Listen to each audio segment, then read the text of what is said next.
connections. Life is full of them, and Father John Guthrie is certainly connected to the Diocese of Bismarck. I grew up at Cathedral. My grandfather built the church, and I was taught at a very young age to be very proud of that. Was baptized here, went to grade school for 8 years at Cathedral School. Even at an early age, Guthrie was connected to his future vocation. I taught in the grade school, and I taught 7th grade, and there was little Johnny.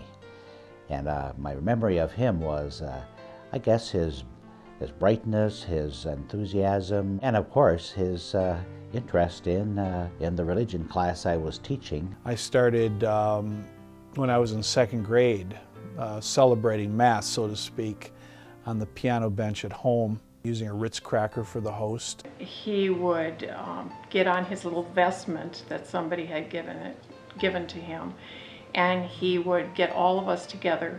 Everybody in our family loves to talk, and we just talk over each other and nobody listens, you know.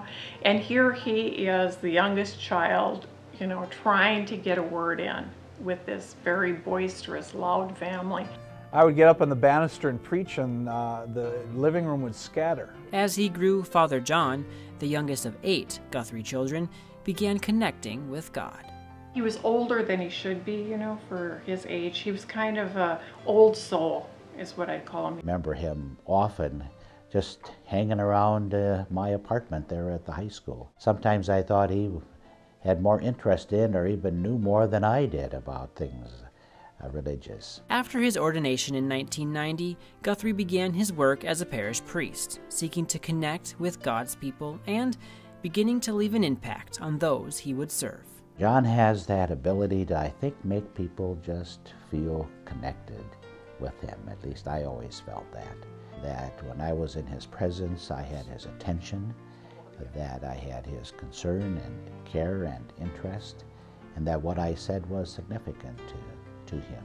You know, for me, I experienced a life-threatening illness a little over 1.5 years ago, and he was very affirming, very supportive with his presence. I was hospitalized for a period of time. That interest that he brought forth as a brother priest, but also as a friend, was very touching.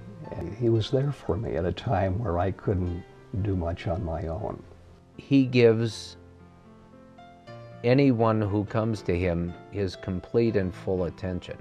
He's not one to forget about you. He always remembers to come back and touch base. Of all the people in the family, he's the one that pulls us all together. He brightens my day, and he makes me laugh when I feel low. And he just has a wide perspective. So if you become narrow in your thinking, he widens that out for you. I get to be with people and watch how God works in their life, and then maybe point it out to them. He has enriched my life personally as well as spiritually. He brings out the best in people. He helps you to see yourself as someone gifted and loved by God. And he does that with everybody. Through what he was like, I said, you know, I want to be like that too. He has something I want. So I was attracted to his life. I started attending daily Mass more when I could, and that was probably something I might not have done. I think that he's affected how I see things, how I see God, making me want to have a more personal relationship with God myself. His fidelity as a priest to doing what the Church wants priests to do has been very inspiring to me. And it's made me be a little more attentive to what I do. When I see him leave every parish he's had, he has become completely invested in those people. Completely. Even though he knows that someday he'll have to say goodbye. And, you know, it's hard, it's heart-wrenching to see him leave because he goes through that process of having to let go. And it's very painful for him because he has deep, deep love for the people that he administers to. When you go into priesthood, you think, I want to really help people. I want to serve God and help people. But what I've found is, as I've gotten older, is that as much as I've helped people come to God, they've helped me come to God.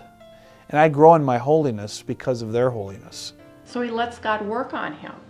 And that is so important for other people to see in a parish. And it comes from a humble heart. He's a humble person. Success is God's work. Fidelity is what I can do. And so I just have to trust that. At the end of any of our lives, when we're on our deathbed, there are very few things that are going to matter. And the only things that are really going to matter are relational things. Our relationship with God and those we love. The rest is not going to matter at all.